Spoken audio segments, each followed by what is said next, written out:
Todo comenzó en una pequeña casa de Hydesville, Nueva York, en 1848. Dos niñas, Margaret y Kay Fox, aseguraban escuchar golpes que respondían a sus preguntas. Para unos era un truco infantil, pero para otros era la prueba de que los muertos querían comunicarse. Aquel fenómeno, conocido como las mesas parlantes, se extendió como un incendio. En Europa causó furor y fue entonces cuando un hombre serio, metódico y escéptico, un educador francés llamado Hippolyte Léon Denisard Ribeil, decidió investigar, con un seudónimo que pronto se haría legendario. Allan Kardec recogió mensajes de espíritus a través de medium, los ordenó, los estudió y dio forma a una nueva doctrina, el espiritismo. No era solo magia o superstición, era un sistema filosófico, moral y científico que ofrecía respuestas a las grandes preguntas de la humanidad. En poco tiempo, el espiritismo cruzó fronteras y se volvió un fenómeno mundial. Libros, sesiones mediúmnicas, sociedades espiritistas, la promesa de que la vida no terminaba con la muerte seducía a miles.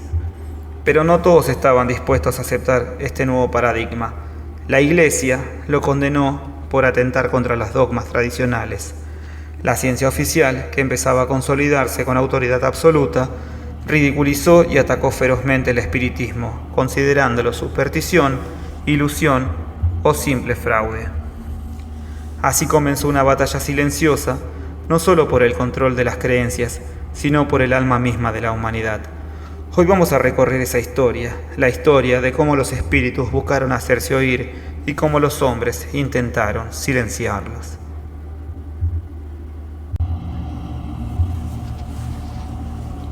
En 1848, en Hydesville, las hermanas Fox dieron el primer golpe, literalmente, que sacudiría el mundo espiritual. Pequeños ruidos, golpes que parecían responder preguntas y pronto un fenómeno imparable, las mesas parlantes.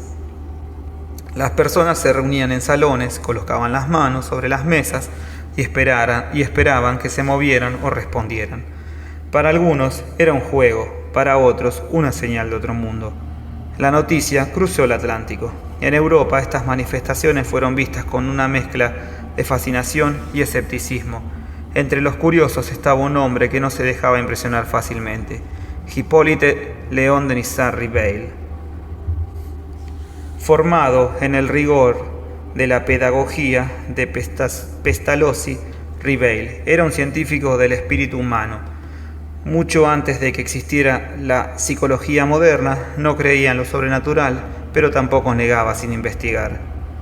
Bajo el nombre de Allan Kardec, empezó a asistir a sesiones mediúmnicas, pero mientras otros se conformaban con un espectáculo, Kardec hizo preguntas sistemáticas, comparó respuestas, estudió comportamientos, y de ese método, casi científico, nació algo más grande que unos simples golpes en una mesa. Nació una filosofía. En 1857 publica El Libro de los Espíritus, una obra que no proponía magia ni adivinaciones, sino una visión profunda sobre Dios, el alma, la vida, la muerte y el destino humano. Ofrecía algo que las religiones tradicionales habían empezado a perder: contacto directo con el más allá, sin intermediarios. La popularidad explotó. Las sociedades espiritistas surgieron en Francia, Inglaterra, España, Estados Unidos, Brasil. Libros, periódicos, conferencias. Para muchos, el espiritismo no era solo una creencia, era una esperanza tangible. Pero con el auge llegaron los enemigos. La Iglesia Católica, viendo amenazada su autoridad espiritual, condenó públicamente las prácticas espiritistas como satánicas y herejes.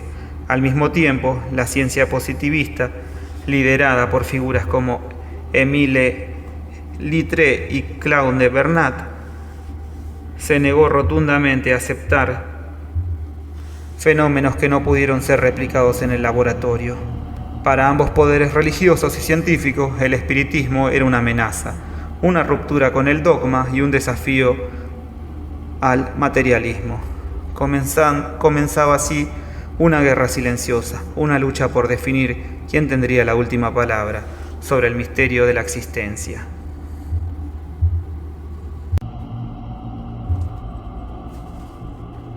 Con el crecimiento del espiritismo no tardaron en aparecer los escándalos. No todo era fe verdadera, ni manifestaciones genuinas. Al calor del interés público surgieron médiums fraudulentos que manipulaban sesiones, moviendo objetos con hilos invisibles, produciendo ruidos falsos, inventando mensajes para cobrar dinero. La ciencia materialista aprovechó la oportunidad con experimentos y demostraciones. Buscaban probar que todo se reducía a ilusión, autosugestión o simple charlatanería. La Iglesia, por su parte, encontró en estos fraudes una razón más para condenarlo todo como una obra del demonio. Pero Allan Kardec no se quedó de brazos cruzados. Desde París se dedicó a depurar el movimiento, denunció públicamente a los médiums deshonestos, promovió a la investigación seria y propuso una máxima fundamental. Es preferible rechazar 10 verdades antes de aceptar una sola mentira. Kardec nunca defendió el espiritismo como un espectáculo. Para él era un camino de conocimiento moral y espiritual. No todos los fenómenos mediúmnicos eran verdaderos y no todos los espíritus eran sabios. También existían espíritus burlones, ignorantes, incluso malintencionados. Su obra, paciente y meticulosa, no buscaba convencer por la fuerza. Apelaba a la razón, a la observación y al libre examen. Mientras muchos intentaban destruir el espiritismo con burlas o censura, Kardec lo defendía con algo mucho más poderoso: el pensamiento crítico.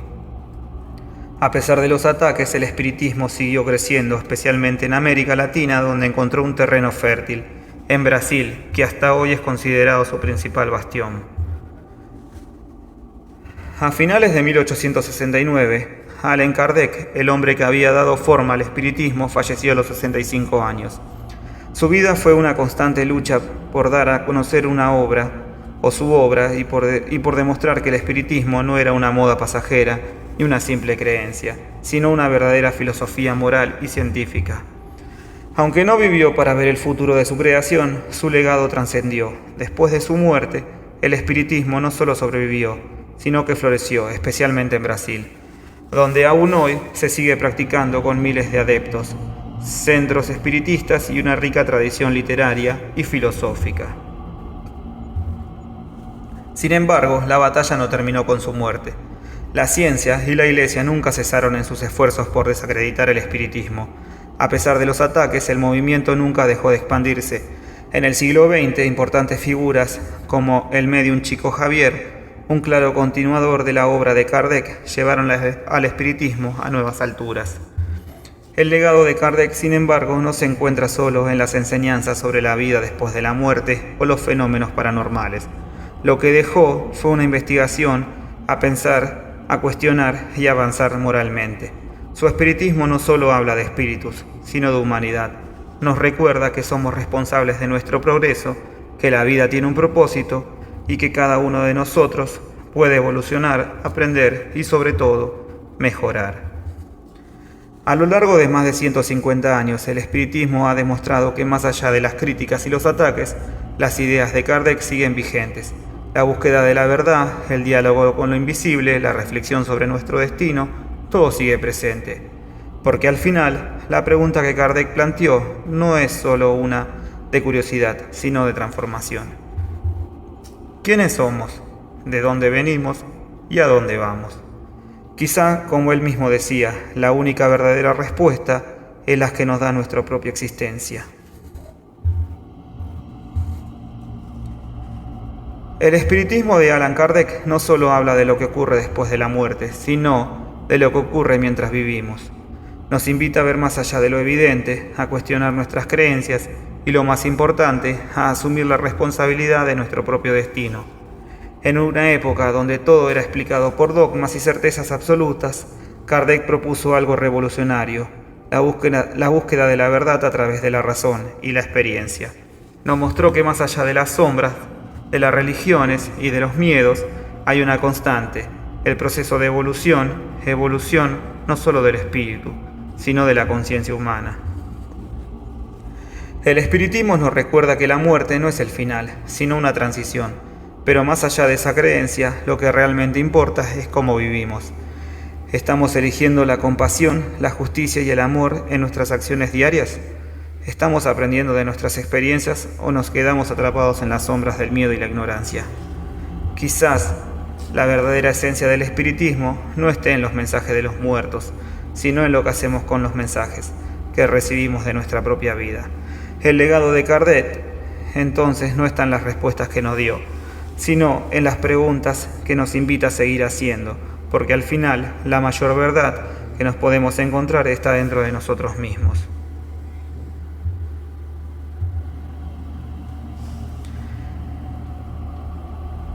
El espiritismo de Kardec nos invita a pensar más allá de lo que vemos, a entender que cada experiencia, cada vida, cada muerte es parte de un proceso infinito de evolución.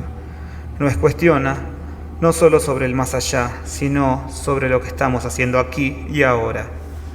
¿Qué estamos aprendiendo en este viaje? ¿Qué estamos dispuestos a cambiar en nosotros mismos para evolucionar? Porque al final, la pregunta más importante no es qué hay después, sino cómo vivimos hoy. ¿Estamos listos para ver más allá del velo de lo evidente y encontrar respuestas a lo invisible?